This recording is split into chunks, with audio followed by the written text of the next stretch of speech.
Praise the Lord. இந்த நாளிலும் வந்திருக்கிற ஒவ்வொருவரையும் ஆண்டவராகிய இயேசு கிறிஸ்துவின் நாமத்தினாலே வாழ்த்தி வரவேற்கிறேன். வந்திருக்கிற ஒவ்வொருவரையும் கர்த்தர் ஆசீர்வதிப்பாராக. அல்லேலூயா. நாம் யாவரும் திருப்பிக் கொள்வோம். மத்தேயு 4ஆம் அதிகாரம் 7வது வசனம் 8வது வசனம்.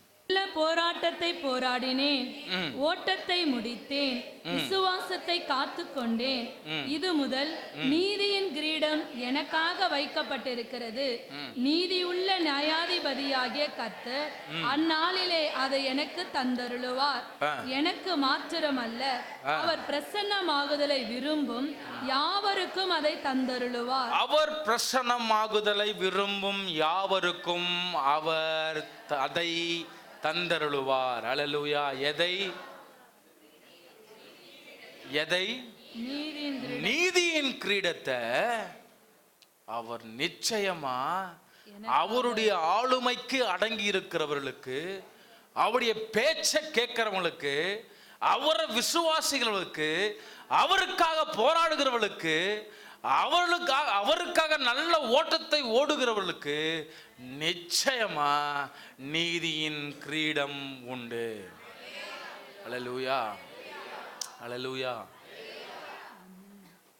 சரி, 7வது வசனத்தை நான் எடுத்து பேச விருப்பப்படுறேன். என்ன வசனம்? நல்ல போராட்டத்தை போராடினேன். நல்ல போராட்டத்தை ஒண்ணு. அடுத்தது நான் சொல்றேன், என் ஓட்டத்தை முடிச்சிட்டேன். 2 விசுவாசத்தை காத்துக்கிட்ட. 3 அல்லேலூயா. இந்த 3த்தையும் நான் செஞ்சிட்டேன்பா. 100% ஊர்ஜிதமா நான் சொல்றேன். 8வது வசனம். இது முதல் நீதியின் கிரீடம் எனக்காக வைக்கப்பட்டிருக்கிறது. அந்த ஸ்டேட்மெண்ட் எப்படி இருக்கு? அதுல கொஞ்சமா டவுட் தெரியுதா? ரொம்ப கிளியர் அண்ட் கட்டா, ஓவர் கான்ஃபிடென்ட்டா அவர் என்ன சொல்றாரு? நிச்சயமா நீதியின் கிரீடம் எனக்கு வைக்கப்பட்டிருக்கு. அல்லேலூயா. இந்த வார்த்தை வந்துட்டாவே நீங்க ஒரு கேள்வி இப்ப கேட்றணும். என்ன கேட்கணும்? என்ன கேட்கணும்? இங்க பவுல் சொல்றாரு, 100% நிச்சயமா நான் சொல்றேன், எனக்கு நீதியின் கிரீடம். அவர் சொல்லலாமா அந்த வார்த்தைய? என்னம்மா அவர் சொல்லாம அந்த வார்த்தையா? ஐயா என்ன சொல்லாமா அவர் அந்த வார்த்தைய? கேட்கல. இல்லை நான் கேட்குறேன்னா அவர் சொல்லலாமா வேண்டாமா அந்த வார்த்தையை? ஏன்னா அவ்வளோ 100% நிச்சயமா சொல்றாரு. நிச்சயமா நான் சொல்றேன், நீதியின் கிரீடம் எனக்கு வச்சிருக்கிறாரு. சொல்லலாமா வேணாமா? ஆமென், ஆமென். அவர் 100% தகுதியானவர் அதை சொல்றதுக்கு. அல்லேலூயா. அல்லேலூயா சொல்லுங்க. இப்ப அதுக்கு மாறா இப்ப உங்ககிட்ட அந்த கேள்வியை போடுங்க. நம்மளை கேட்டுக்கோமே. நான் என்னைய பார்த்து நான் கேட்டுக்கிறேன், நீதியின் கிரீடம் எனக்கு வைக்கப்பட்டிருக்கு அப்படின்னு நிச்சயமா நம்மளால சொல்ல முடியுமா? பவுல் சொன்னது போல நல்ல போராட்டத்தை போராடினேன். அப்படியா? நல்ல போராட்டம்னா எது தெரியுமா? நாம போராடுறோமே ஒரு போராட்டம். நம்ம என்ன போராட்டம் போராடுறோம்?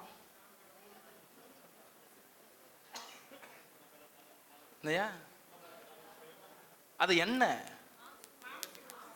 பணம் தேவை, குடும்பத்தின் தேவை இல்லை, அப்புறம் என் குடும்பம் உயர்த்தப்படுறதுக்காக இல்லை. நம்ம போராட்டம் மேக்சிமம் எதுக்காக இருக்குது? பிள்ளைங்க கூட போராட்டம், கட்டின புருஷன் கூட போராட்டம், கட்டின பொண்டாட்டி கூட போராட்டம். இப்படியே போராடி நம்ம வாழ்க்கை வாழ்ந்துட்டு இருக்கிறோம். இங்க பவுல் சொல்ற போராட்டம் அந்த போராட்டம் கிடையாது. நல்ல போராட்டம். நம்ம நைஸா அதை சொல்லி என்ன பண்ணிக்கூடாது? நல்ல போராட்டத்தை போராடினேன். அங்க போய் சொன்னீங்க டமாலும் நடிப்பாரு. ஏன்டா நீ உன் வாழ்க்கையை பார்த்துட்டு எனக்காக எங்க போராடணும்? அப்ப இங்க நல்ல போராட்டம்னா தெரியுமா? 2 கொரிந்தியர் 11ஆம் அதிகாரம் 23ஆம் வசனத்திலிருந்து வாசிப்போம். அவர்கள் கிறிஸ்துவின் ஊழியக்காரரா? நான் அதிகம் புத்தியீனமாய் பேசுகிறேன். நான் அதிகமாய் பிரயாசப்பட்டவன், அதிகமாய் அடிப்பட்டவன், அதிகமாய் காவல்களில் வைக்கப்பட்டவன், அநேக தரம் மரண அவதியில் அகப்பட்டவன், யூதர்களால் ஒன்றுக்குரிய 40 அடியாக 5 தரம் அடிப்பட்டேன். எத்தனை முறை உதப்பட்டாராம்? எத்தனை முறை? 5. இயேசு எத்தனை முறை உதப்பட்டாரு? ஒரு தரம். ஒரே வாட்டி தான். ஆனா இவரு 5 தரம். இது அவர் சுயத்துக்காக இல்ல, அவர் ஏதோ தப்பு பண்ணிட்டார் அதுக்கு உதவாங்கல. இவரு எதுக்காக உதவாங்கினார் தெரியுமா? இயேசுவனுடைய சுவிசேஷம் நல்லதுன்னு சொன்னதுனால உதவாங்கினார். இயேசுவை பின்பற்றுங்க, அதுதான் உண்மையான சத்தியம் சொன்னதுனால உதவாங்கினார். ரைட். அடுத்தது 3 தரம் மிலாறுகளால் அடிபட்டேன். ஒரு தரம் கல்லெறி உண்டேன். ஒரு தரம் கல்லெறிய உண்டு. 3 தரம் கப்பல் சேதத்தில் இருந்தேன். சோ உங்களுக்கு அந்த கப்பல் சம்பவம்லாம் என்னன்னு தெரியும்ல? கப்பல் பிரயாணம் படும் போதெல்லாம் நடுக்கடல்ல என்ன ஆச்சு?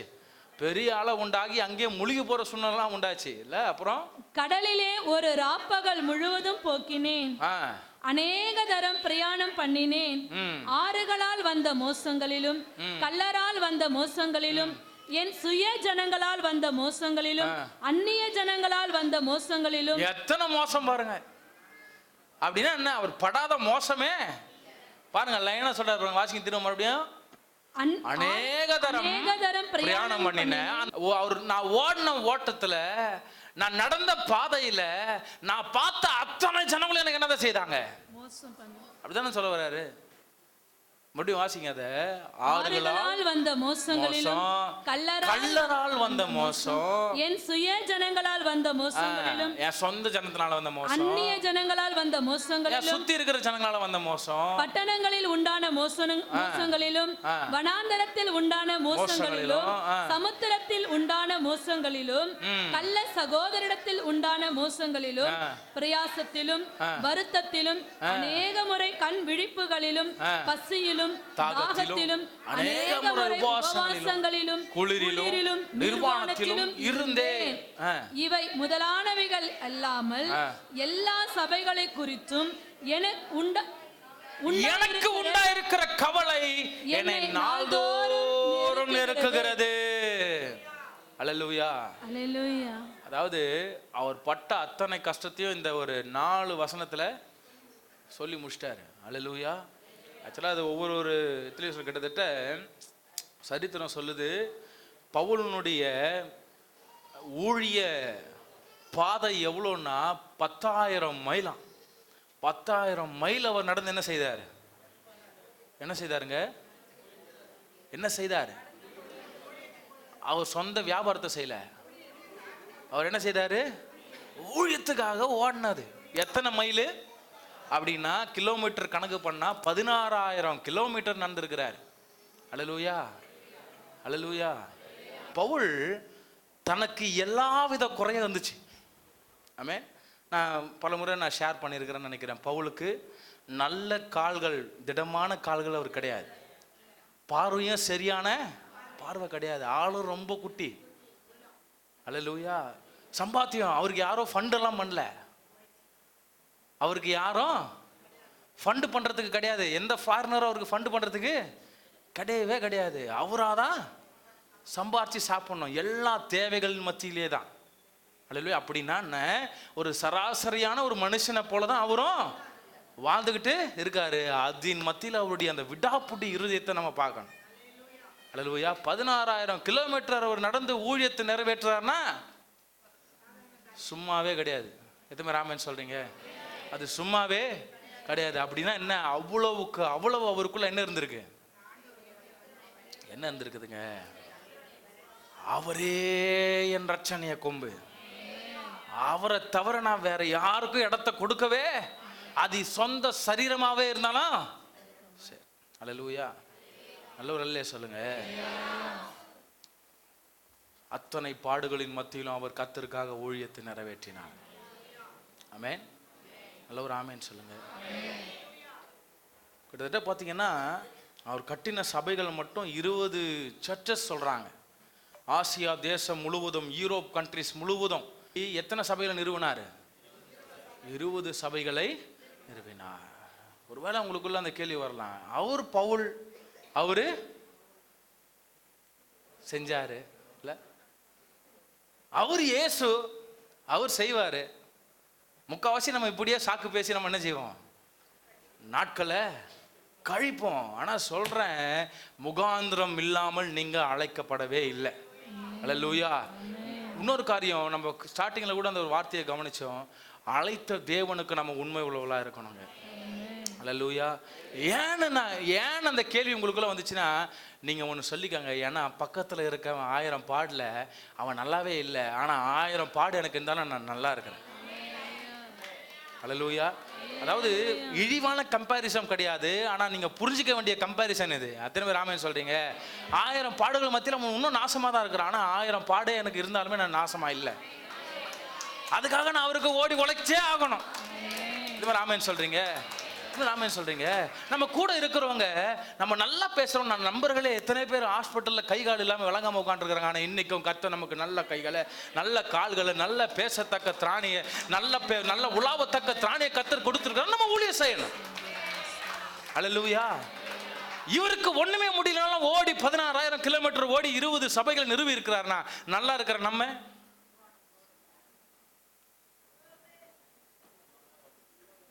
இதெல்லாம் தாங்க நீங்களும் நானும் அவர் சமூகத்தில் திரும்புறதுன்னா சும்மா அப்படி திரும்பி பார்க்கறது மட்டும் இல்லை, திரும்புறதுனா இதெல்லாம் தான் திரும்புறது. அல்லேலூயா. இப்படியெல்லாம் நம்ம திரும்பணும்னா ஆம். அல்லேலூயா. நல்ல ஒரு அல்லே சொல்லுங்க. உதாரணத்துக்கு இன்னொரு உதாரணத்தையும் நான் சொல்லிடுறேன். அதாவது இங்க பவுல் ஒரு வார்த்தை சொல்றாரு, நல்ல அப்புறம் ஓட்டத்தை முடித்தேன், விசுவாசத்தை காத்துக்கொண்டேன். அல்லேலூயா. விசுவாசத்தை காத்துக்கொள்றதுனா என்ன?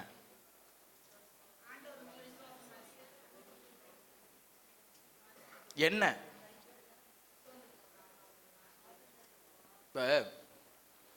பவுலுக்கு ஒரு இக்கட்டு வருது. என்ன இக்கட்டு? கடல்ல அவர் மாட்டிக்கிட்டப்ப அவர் அங்க ஒரு விஷயம் நடக்குது. என்ன நடக்குது? என்ன நடக்குதுங்க? படகு உடஞ்சி போச்சு, எல்லாரும் சாவ போறாங்க, முடிவு பண்ணிட்டாங்க.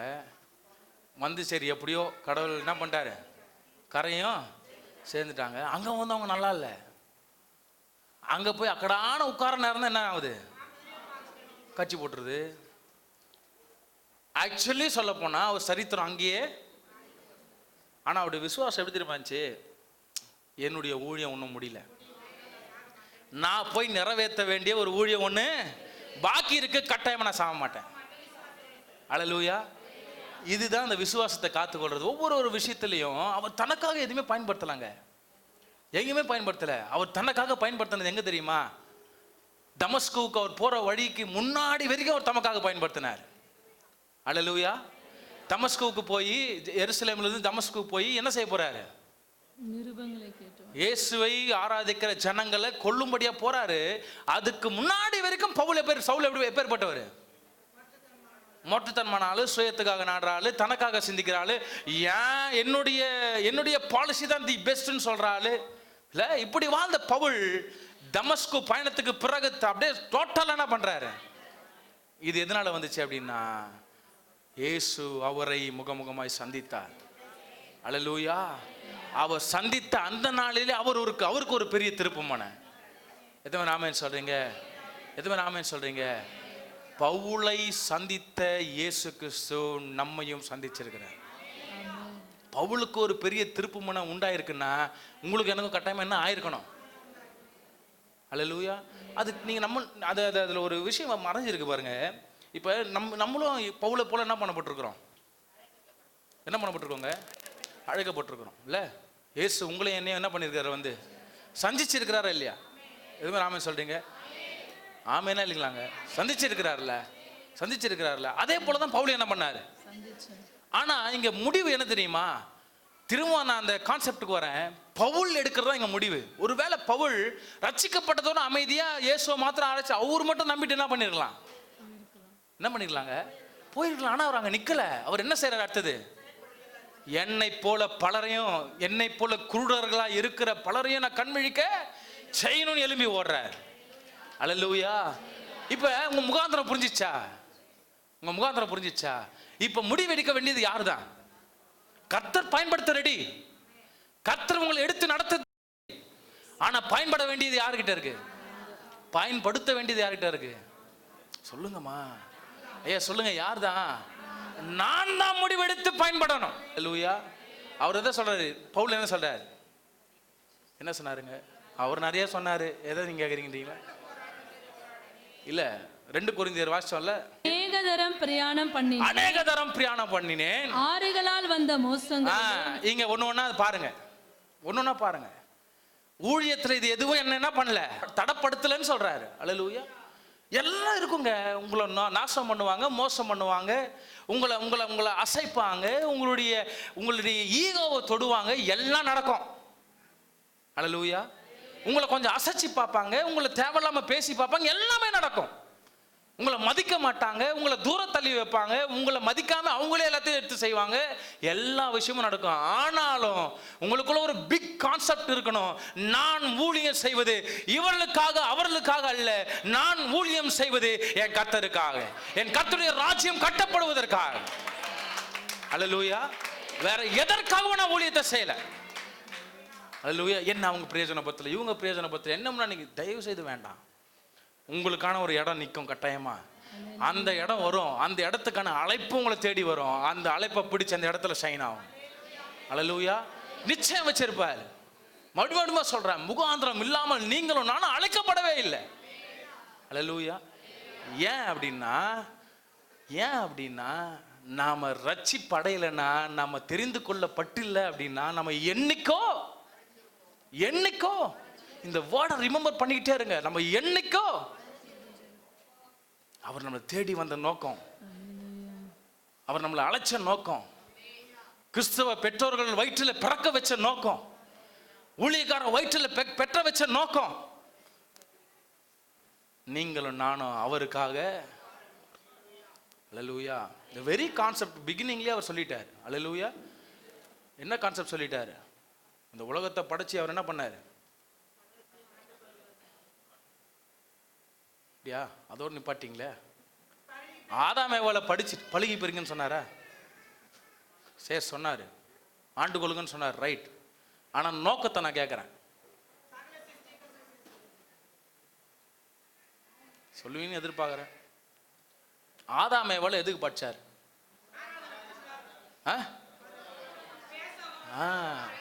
இன்னும் அது கொஞ்சம் நல்ல, அந்த வார்த்தை இன்னும் கொஞ்சம் நல்ல பர்சனலா வரட்டுமே.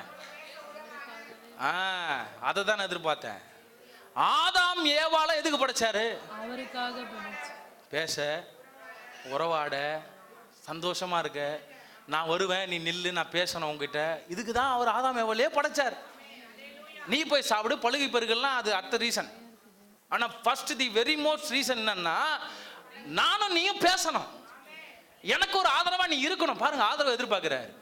அல்லேலூயா. ஆமாவா இல்லையா சொல்லுங்க, ஆமாவா இல்லையா? நல்ல ஒரு அவளை ஆமான்னு சொல்லுங்க. ஆனா நம்ம போராட்டம் மேக்ஸிமம் எதுக்காக இருக்கு? அல்லேலூயா. பவுல் புரிஞ்சுக்கிட்டாருங்க அதை. அல்லேலூயா. நான் அவருக்காக போராடுறேன், அது எனக்கு போதும். இதை போராடி போராடி ஒன்னுத்துக்கும் யூஸ் கிடையாது. உங்க போராட்டம் இங்க இந்த மூக்குல 2 பக்கம் காத்து வருதா பாருங்க, காத்துதா? இந்த காத்து இங்க வர வரைக்கும் தான் இங்க போராட்டம்.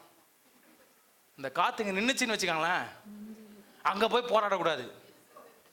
அல்லேலூயா.